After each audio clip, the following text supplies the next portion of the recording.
su orucundan ac qalıb arıqlamağa çalışan xanımlar heç düzgün eləmirsiniz. Gəlin biokimyəvi olaraq orqanizmdə bu halda nələr baş verir, buna nəzər salaq. Bədən uzun müddətli aclıqlarla sınandıqda bədəndə qlükoneogenez prosesi başlayır. Bu proses bilirsiniz nə vaxt baş verir? Təsəvvürünüzə gətirin ki, ac saxlayırsınız bədəni, heç piyləri yandırmaqdan da ötürü lazımı qədər enerji yoxdur.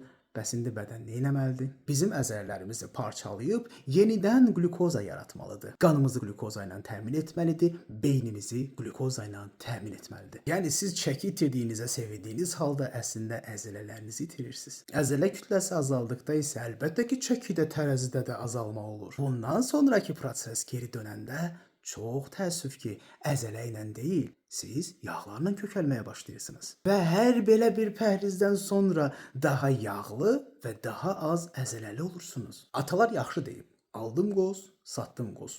Amma qoz satıb qoz almırıq təəssüf ki. Satmağına qoz satırıq, amma alanda daha dəyərsiz bir şey alırıq.